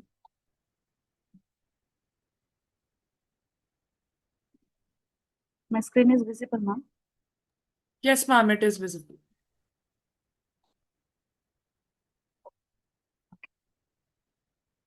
Very good evening, one and all present here. Today I am presenting on a title Machine Learning Driven Sidechain Architecture for Scalable and the Secure IoT Networks. So these are all the authors for my paper. So today's agenda for the paper presentation is Introduction, Motivation, Survey. Can you make a slideshow little bigger, please? Yes, sir. Now it will be visible, sir? Yes, okay. Okay. So this is the agenda of my presentation. Introduction, motivation, literature survey, research gap, problem identification, objective architecture, result analysis, and the outcome, conclusion, and the references. Basically, my particular topic, which is related to the machine learning, within that I need to be include the concept of the blockchain and how there are the further drawbacks it will be there in the blockchain and how it is going to be overcome with the help of the sidechain concept to secure the IoT networks. Basically, I need to be focused on the information security where we need to be secure the more number of the devices which will be used for the IoT networks. So how we are securing that all the networks, it will be a basic challenge. But whenever we are facing that particular challenge, in that we need to be involved the security algorithms and that it should be worked on effectively on a battery powered devices. So how to satisfy that request in that, because if you think about the information security, the number of attacks will be occur to prevent of the IoT networks and which is a large in number, because we know that in day-to-day life the more number of the data will going to be generated, so the more number of the attacks will be occur on our data. So how we're going to be identify the significant response to secure our data. So to provide the solution, we are using the concept of the blockchain technology and how it will be possible. As we know that in the today's era, the Internet of Things networks are under the constant attack, as I have told you, and how the different applications will be used and how to reduce the probability of these attacks. So we have integrated the blockchain into that. So the blockchain is a technology where it is having the concept of your distributed ledger. So it comes to the network security and it is an immutable and age of treasure in the nature. So we use this data to store it on a distributed network by P2P network. So this particular block diagram, it is showing how the different applications will be connected with the help of the concept of the blockchains. So in that, whatever may be the research that I have done, how importance of the blockchain to provide the security to the application. So we are utilizing the concept of your hashing, encryption, consensus pattern matching algorithm, and a highly superior algorithm to improve the security. So basically, whatever may be the blocks to, because it is a distributed network. So within that, we have taken a different blocks. So the each block with which particular information it is stored, as we know that in the blockchain, it will be called it as your genesis block. So the first block, it is storing the information of your source and the destination address, the timestamp information of the block, nonce number, the CRC of your data, and definitely it is a chain of record in the blockchain. So it is getting connected from the block 0 to the block 1. So the hash from the previous block, it will be there. So that hash validation, it is an important in case of the blockchain. So how we are maintaining that structure. So there will be a difference between the centralized structure and the decentralized structure, and how the data it will be flow through the Internet of Things with the blockchain technology. So within that, this is a basic concept which will be required for this, key how the different transactions will be happen, how it will be getting converted to the block, how the transactions will be created, how it will be sent to the decentralized network, how that particular block it will be validated, because in that the proof of work concept is very important. In that we are using the different concept, that is Ethereum and a proof of work. So which kind that will going to be used, and how the block it will be added in the existing blockchain, and how your transaction is getting completed. The motivation behind the paper, it is, as we know that the different threats will be reported. So the 98% of your IoT devices, the traffic, it is unencrypted. How particularly we are managing that particular traffic, it is very important. So we need to be focused on how the data will be exploited by the hackers, and it will be easily be attempted. So how the attacks can be resumed to examine that all this particular data. So this approach, it is basically providing the security management of the IoT devices and the networks. So most to show, so this is the motivation behind that particular topic. How exactly, because whenever we are talking about the networks, in that the packets will be transferred over the network. So how we are securing that, first of all, we need to be focused on. So to focus that, we have designed the approach, and that approach it will be called it as your lightweight approaches for the approach for the devices. Again, the major concerns are there which will be related to the privacy and the security issues. So like the key agreement, identity-based authentication, how we are focusing on that, all this particular technique to defend the technique, how the different attacks will be occur on a network. So our motivation behind this topic, it is how to use a blockchain-enabled security mechanism for the better network performance. So based on that, I have did the literature survey, refer the 25 more number of the papers for the same. So most of the authors will be worked on that. So I want to show you the very not rigorous literature survey for the same. This is a literature where it is showing what are the different methods will be used, what are the advantages of that method, and what are the different challenges will be there. Whatever may be the methods in respect of the blockchains will be used. Based on that, I have identified the research graph, whatever may be the paper that I have presented. So in that, the most important research graph, it will be a trust routing, because whenever we are transmitting a packet over the network, the trust routing it is going to play an important role in IoT networks. So how we can reduce that, how to identify the different computational complexity parameters for the networks, these are all the challenges will be there in case of the machine learning with the blockchain. So based on that, we have defined the problem. So this is basically the problem that I have identified, whatever with the literature that I have done. So these are the objectives has been defined based on the system, whatever may be the system that I am proposing. So this is a system architecture where we need to provide a device security model, and we are having the different derived requirements for the same. So in that only I have in this paper, I have focused on the trust integration, and I will going to be explain that how the trust it will be occur, and the different papers. So this is actually the system architecture. It will going to be worked on the system. So in that I need to show, as I have told you, I will going to be focused in that paper, which will be based on the trust-based routing. So in that paper, we have used the lightweight trust evaluation framework, which is improving the routing performance of the system. Okay. So in that, we need to be consider a network where the number of nodes are getting connected, whichever may be the node in the blockchain concept, which is having the highest trust level, that node will be selected. As we know, the proof of concept I need to be implemented with the same. So for that, I have used the mathematical computation to evaluate in a network which particular node is having the high trust level. So to identify that, it requires the data routing. So the source will be considered as SRC, and the destination will be considered as DAC. So based on that, we are evaluating the forwarding ratio parameters. So these are the formulas which will be used to calculate the forwarding statistics of the data which will be transferred to the source and the destination node.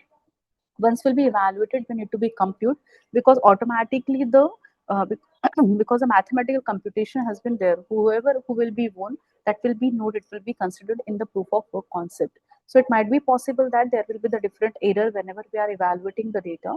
So the error will be compute with this particular formula, and using that we're going to be compute the trust value. So these are all the calculation, how we are calculating a respective trust value for the particular network. So likewise, we are calculating the trust value and introducing a trust equation. Once it is be done, the result evaluation will be considered because we have tried with the different attacks which is occurred on the network. So these are all the result evaluation parameter that I have considered. So whatever maybe the simulation has been made, in that we have tried with the whenever we have sending the packet with the trust value and without the trust value. So the first of all, we have considered the delay, that is a basic networking parameter. So I have tried which is on the 30 node, and after that I have tried on the that is 100 nodes. So from that I will come to know that if the trust evaluation parameter with the blockchain mechanism it has been implemented, it will going to give you the least value. Likewise, we have tried with the again energy parameter in that, because we need to be compute how the values will be computed. So the energy evaluation, there will be a simple formula. It will be evaluated in the millijoules. Again, with the trusted and the non-trusted that we have evaluated, and the different results has been computed. Okay, once it has been done, the trust evaluation, now I need to be integrate the blockchain into the trust based routing. So as I have told you, the two main components it will be there. One, it is the lightweight trust evaluation framework, and the another one, it is the proof of work powered blockchain framework for the integration with the network. For that, we have considered a blockchain which is containing the different parameter. Definitely in a blockchain, it requires the previous hash, source, destination, data, nonce, and the next hash value. So based on that, we have designed our own blockchain. We have created the number of nodes. So we have considered the different that is hash. For example, the current hash of a second block, it is H2 definitely. So the previous hash, it would be a H1 plus P. So like that, we have computed how the one block it will be connected to the other. So for that, we have done the different mathematical computation. Now the important thing it is if I'm integrating a blockchain, I need to be try with the different attacks. So we have tried with the different attacks where we have tried that particular setup with the attacks with the blockchain and without the blockchain. So the first parameter is, for example, I have tried number of attacks will be available, but I have tried on the few attacks which is majorly respect to my research. So the first attack, it will be a masquerade attack, Sybil attack, and the flooding attack. So that we have tried with blockchain and the without blockchain. So based on that, we have seen the result, how there will be a difference in the delay and energy. So the first we have computed a trust factor, then we have integrated the blockchain into it, then we have thrown the different attacks in a system, then we found with blockchain and without blockchain, how the different results that we are getting. So these are all the results which is related to the delay and the energy. So the network performance, we have considered the network. You can try any number of nodes in the network.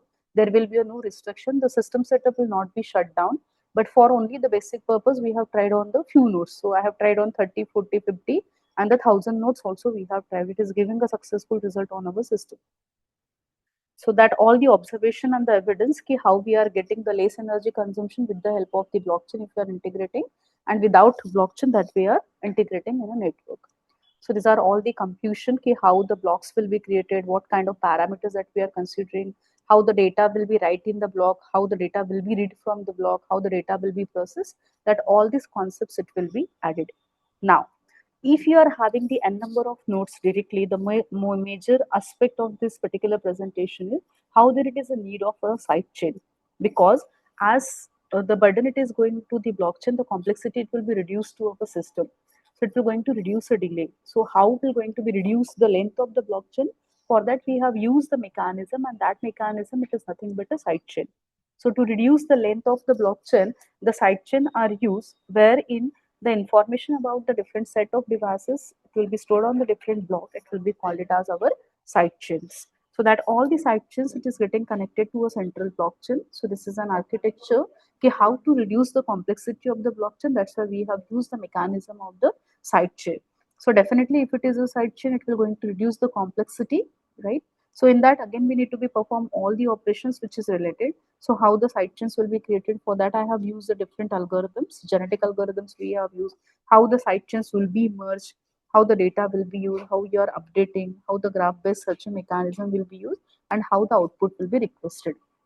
So that all these things it will be a proposed, how the sidechain will be created using a genetic algorithm, how the consensus verifications will be done, how we are using the network information analysis, the scanning of that, and how we are integrating all these particular things to be implemented. So these are the few parameters that we have used and the mathematical computation to compute how the sidechains will be created, how it will be updated, how the merging operations will be done, so that all the mathematics that we have added to calculate a basic parameters where we can compute the result. So how the average communication delay, then average energy delay, the frequency packet forwarding ratio, the communication jitter value, what will be the start time and the end time, residual energy, that all these value we have considered in that. So that all these parameters we have added in our paper, and based on that we have created how that all this value will be added in that. So with the help of the structure of our sidechain, there will be no difference in the blockchain structure and the sidechain structure, but it will going to improve the accuracy and the complexity of our result. So it is indicating how our proposed work it is going better as compared to this. So that all these things we have used in it. So this will be the result analysis for the same. So the performance on the different average and the delay energy that we have seen, how it will be proposed with the optimized algorithm, and how it will be there with the generalized algorithm which is already available. So that all the results with the different parameters that I have told you, energy, delay, jitter, then we are having a different mean values. So these are all the computation has been made, and it is indicating that our proposed system is providing a better comparison and the result value for the different network parameters. So this is the statistical analysis where it will going to show the quality of improvement for the various parameters with the help of our proposed system. So this system it is basically showing. So within that, the main aspect is how we are providing the more security, which will be the attacks will be occurs on the network. How will going to be secure? So to secure that network's attack, we are using the concept of the blockchain, and again to overcome the drawbacks of the blockchain system, that we have used the concept of the side churning. So the complexity will be improved with the help of that mechanism. So it will increase the overall quality of service for the secure network, and it will going to strengthen, because here we have used the machine learning on the concept of AI also. So it will strengthen the security of our system. So this will be the conclusion, how this all the parameters will be useful, and how the fundamental quality of service parameters for the IoT networks will be used to reduce the minimum delay and the better performing of a network. These are the references that I have used for the presentation, so that all the references will be added. Thank you.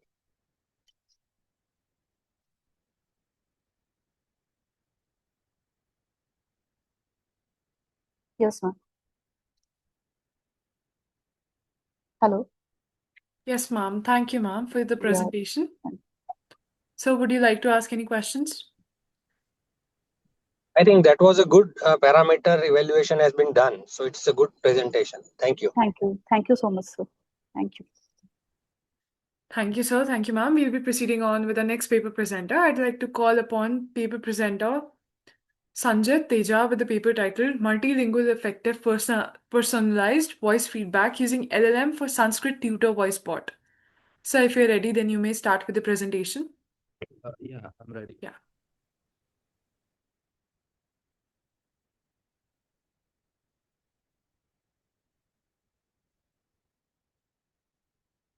So, good evening, everyone. My name is Sanjit Teja, and today I'll be presenting our work, Multilingual Effective Personalized Voice Feedback using LLMs for Sanskrit Tutor Voice Bot.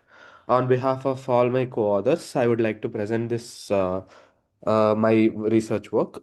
So, giving a gist about what is our project. It is basically a Sanskrit voice bot which helps a user to chant any shlokas or any transcripts that are being available in the media. So basically, a user can chant a Sanskrit shloka, and this application or a voice bot will guide the user to chant the shloka in a particular way. And we feel this work is very prominent in the current research area because Sanskrit is very large and very prominent language in our Indian languages, and it is very low resourced language also. So we don't have much resources that are being digitalized in this recent era in Sanskrit. So we feel it is very important work to find a replaceable guide that who guides to pronounce the Sanskrit phrases. So this work explores how large language models can guide Sanskrit learners with pronunciation corrections while also providing some motivation feedback for them. So our main aim is to build a Sanskrit pronunciation learning voice bot, which is enhanced with this feedback. So basically, it is a comparative feedback using LLMs between two LLMs, that is Gemini's closed uh, Gemini's closed LLM and also Meta's open LLM, that is Llama and Gemini. Why Sanskrit needs this special handling is that it is a phonetically rich language and it has very strict grammar rules, and very fine phonetic deviations can also change the meaning of the whole sentence or shloka. So the lack of expert Sanskrit tutors will limit any learner who is aspiring to learn Sanskrit in nowadays. So the problem is that most language learning systems lack this pronunciation level feedback in their applications. So no systems provide emotionally supportive feedback for Sanskrit learners. So our main goal is to create an AI tutor that detects pronunciation mistakes and generates motivational plus corrective feedback, and that also could keep a learner engaged and confident so that he could have a longer learning sessions than usual. Our literature work include many recent publications, and these current research covers some LLMs for textual feedback in education, like LLMs as evaluators. We have studied so many papers on LLMs as evaluators, which have both benefits and also disadvantages. Because LLMs may produce good evaluation feedback, but also loses its human touch to the feedback it is giving. So what we tried is we tried to incorporate this personalized feedback that could possibly engage with the user and give a proper feedback that he could learn better than the normal LLMs that are used as evaluators today. Our contributions is that we build a pipeline for speech, and then the speech is converted to phonemes, and we have identified the phoneme errors, and then we give LLM feedbacks for this user chanting. And we have divided the feedback into structured analysis technique and motivation format, so that it could be easily directed to the user. He can uh, take the feedback whichever he wants from, and we use dual metric evaluation to evaluate the LLM. That is polarity and actionability. Polarity is just a sentiment polarity, and actionability is a clear feedback that is been giving or not. And our methodology is that input acquisition, which is we record the Sanskrit phrase that is chanted by the user, and then the audio is captured for processing.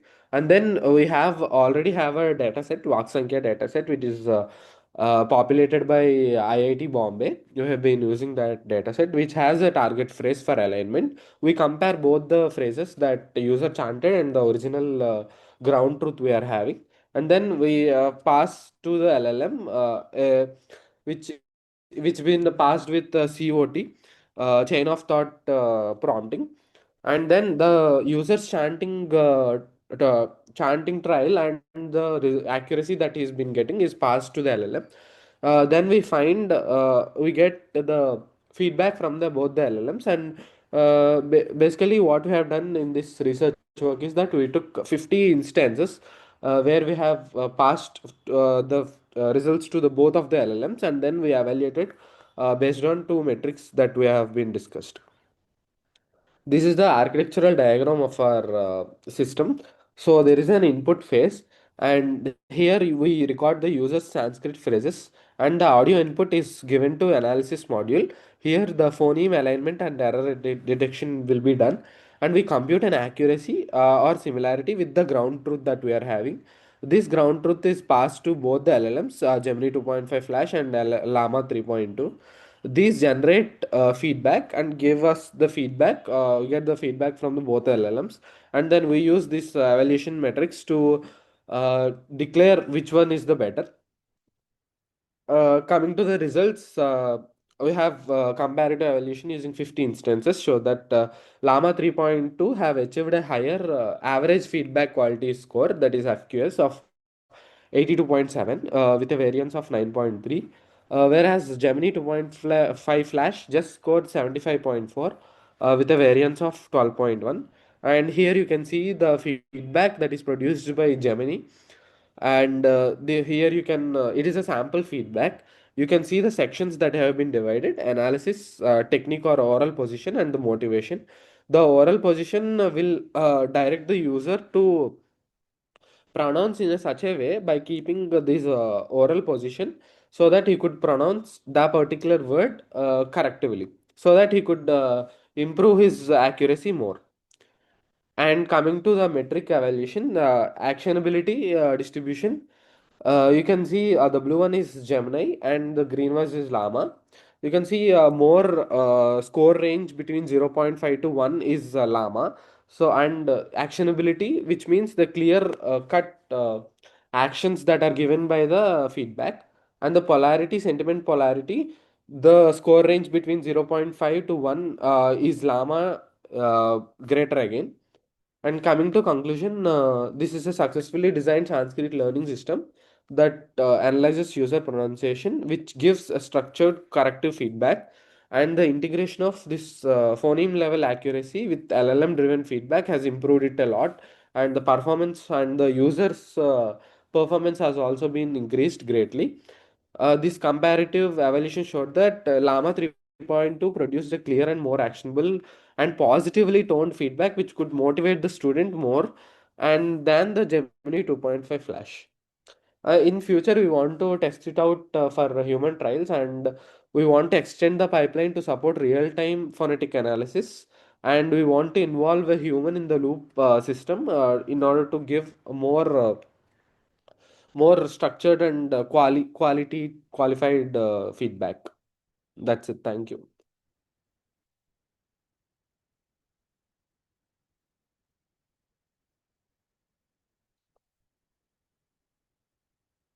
Excuse me. Yeah, thank you, sir. We'll be proceeding on with the next paper presenter.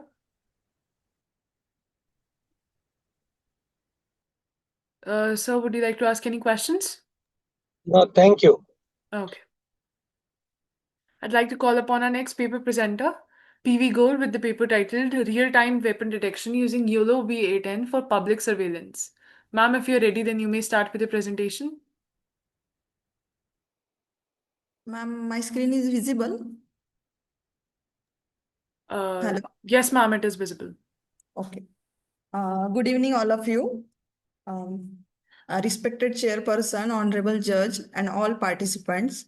I'm Pooja Gore, and today I am presenting our research work titled Real-Time Weapon Detection Using YOLO V8N for Public Surveillance. Carried out with my co-author Manish Katkar. This work focuses on improving public safety using deep learning-based real-time surveillance system.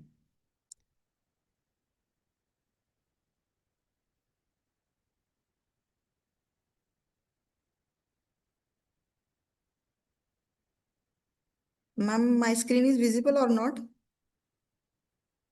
Yes, ma'am, your screen is visible, but you haven't changed the slide yet. Yeah. Now, ma'am?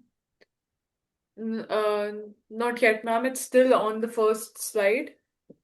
Okay. Wait a second. Right now, ma'am? No, ma'am. No changes. Right now? Ma'am, you could possibly scroll down, maybe? Okay. Yeah, ma'am. Yeah, it's working now. Okay. Next slide is introduction and motivation.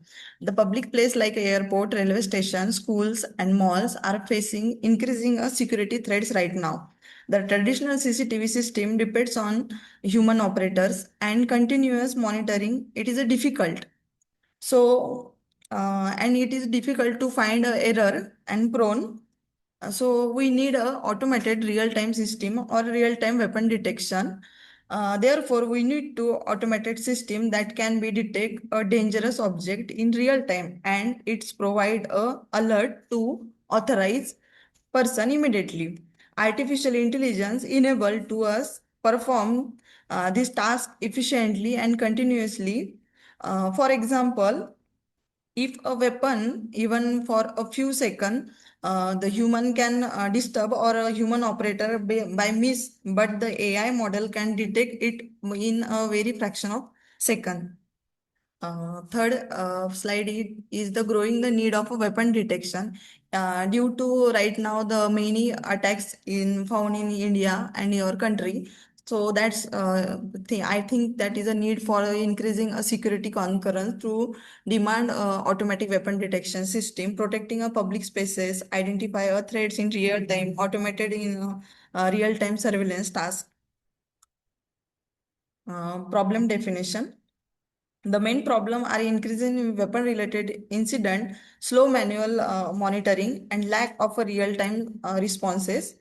Existing systems are either too slow or require expensive hardware, as well as it's so complex. So it's challenge to build a system that is accurate, fast, and affordable for wide deployment in low cost. Fifth is literature review. The several object detection models have been proposed earlier. YOLO 3 and YOLO V5 provide a real-time detection but still required moderate and hardware. Faster RCNN give a high accuracy but it very slow for real-time surveillance. And SSD is fast but perform poorly on small object like a knives. Hence, there is a gap for a lightweight and fast detector suitable for edge and low cost deployment, which motivate our work. That's why we are using YOLO V8.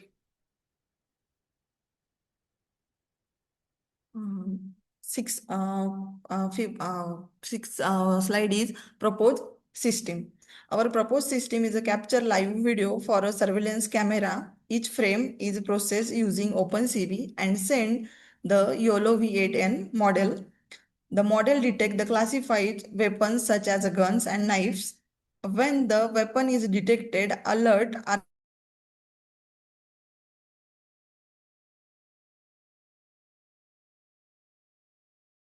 dashboard for monitoring. Seven, that is a system architecture.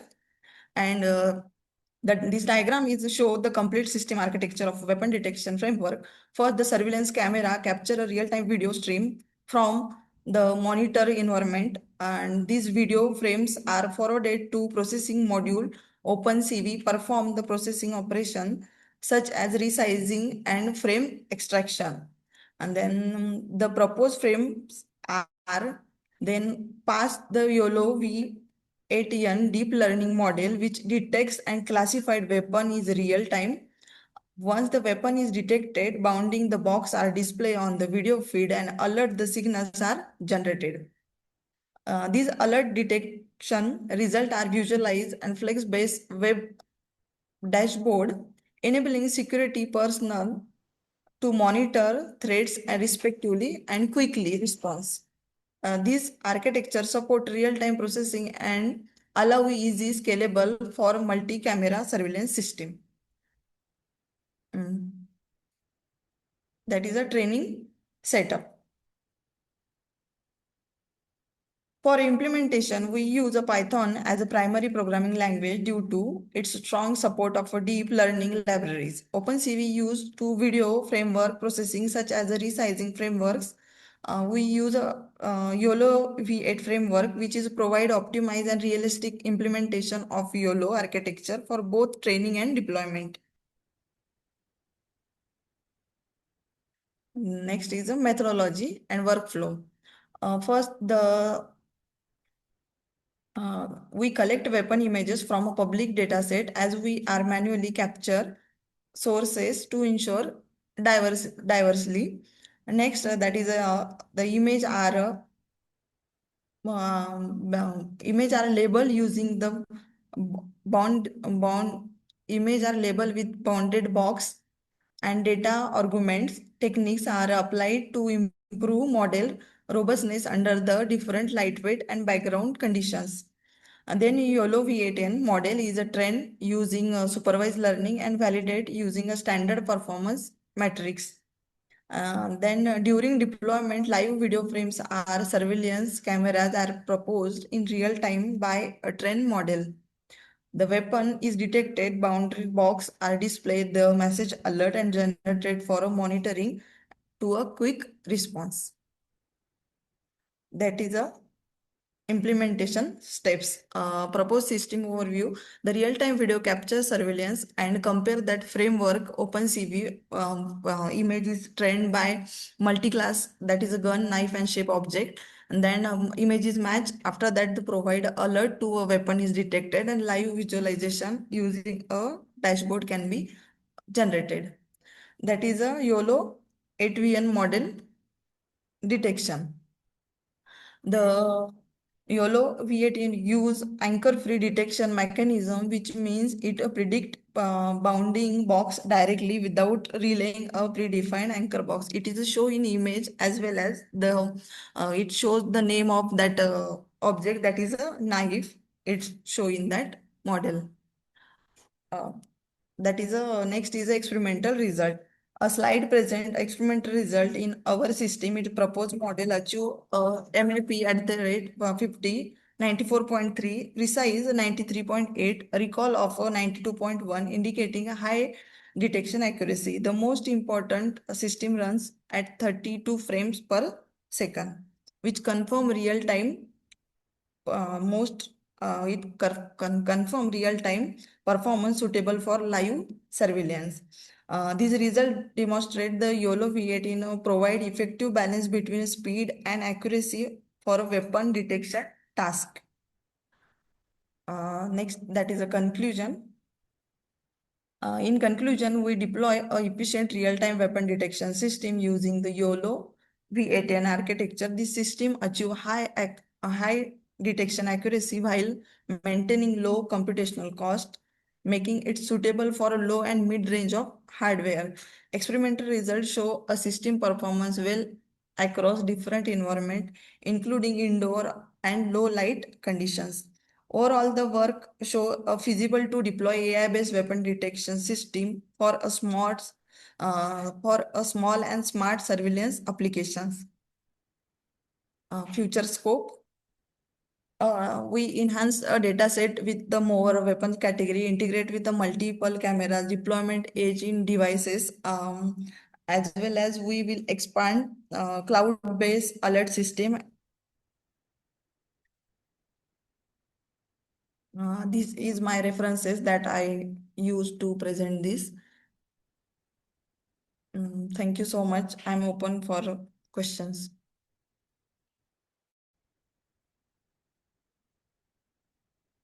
Hello? Hello? Yeah, ma'am. Sir, would you like to ask any questions?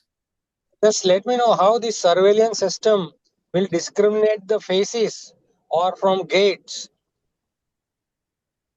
Sir, it's a work only on weapons, sir, not work on right now in faces. Okay.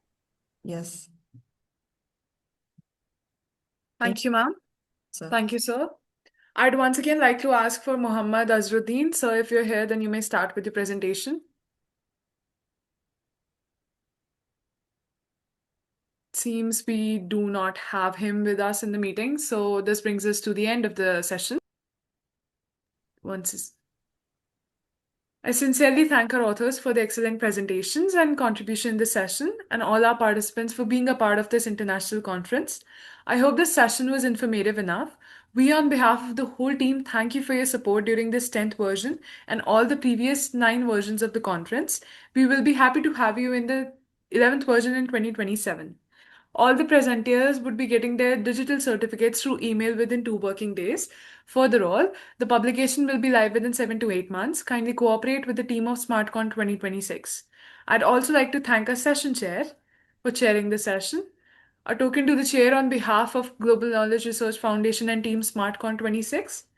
Thank you for your valuable presence, sir. Thank you. Thank you, sir. Just before we end the session, yeah, sir. I just wanted to know, can I have this presentation with me? If you can send them. Yeah, sir. Okay. Thank you, sir.